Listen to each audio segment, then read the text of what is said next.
Hey guys, we got out yesterday for a squirrel hunt. Now, I haven't got the video for that done yet, but I figured I'd take you guys along, and well, we've got limits here, so we might as well get them cleaned up, and I'll show you guys how I clean them and skin them out.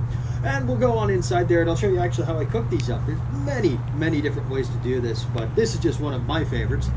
And if you've never been squirrel hunting, guys, get out there, you got to try it. It's action-packed. You can use anything from 22 long rifle, 17 HMR. If you're at distance, a 17 WSM, but you're going to want to be outside of 50 to 75 yards. Well, probably 75 yards. And you can even do it with your 410s, your 20s, and your 12s. So come along with us. We'll get these guys cleaned up, go inside there, and we'll get cracking on dinner. Hey guys, just a quick heads up here. If your kids are in the room or you're squeamish, I'm going to run you through the process of actually skinning these things and hacking them up. Alright, what we're looking at is a squirrel that's prepped. The extremities have been removed.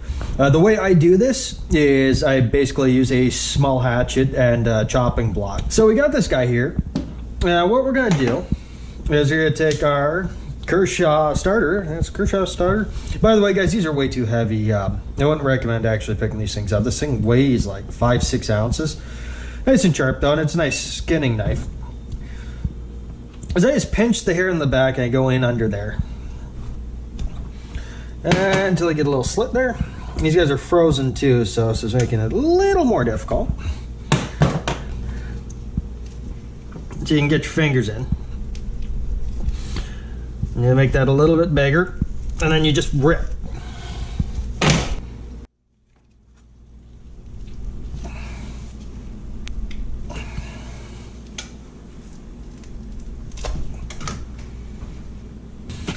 What we've done is, because we've had to quarter this guy out because he was beat up pretty good, so we've taken him and we've put him in boiling water, and then we've let him go for about 10 minutes.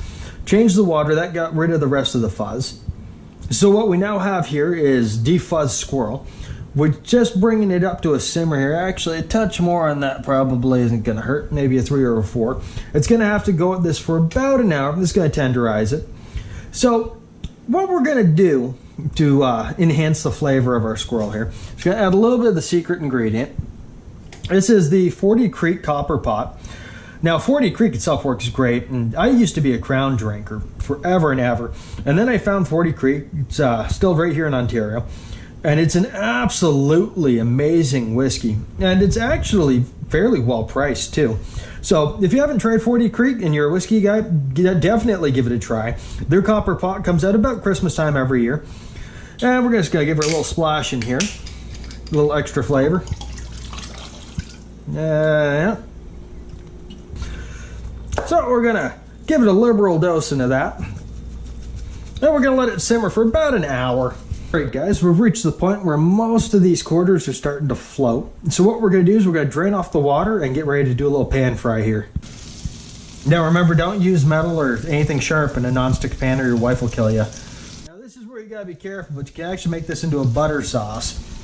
You do not want the pan too hot when you do this, or you're going to have some problems. We can give her a little splash of whiskey in there. Butter, whiskey, and applewood. That's phenomenal. Well, again, nice caramelization to it. Yeah. There we go. Water's almost to the boil. We can put in our fake mashed potatoes. And we're going to add our beans with pork and molasses. Pork and molasses, only way to go for beans as far as I'm concerned. Right in here, now we'll shove everything over to the side after they're browned and cook it right in that same pan. Alright, we got our spuds going, and our squirrel is pretty much brown, so what we're going to do is we're going to turn this down even more. We're going to go back to a simmer. Now we're going to shuffle all our squirrel over to the edge here. Try to get that off the heat, and because I don't like doing dishes, we're just going to put our beans right in the same pan. Just like we're camping, guys. The small game world has a lot to offer even after our big game season ends. So guys, get out there and enjoy it, and don't stop just because deer season's over. Till next time.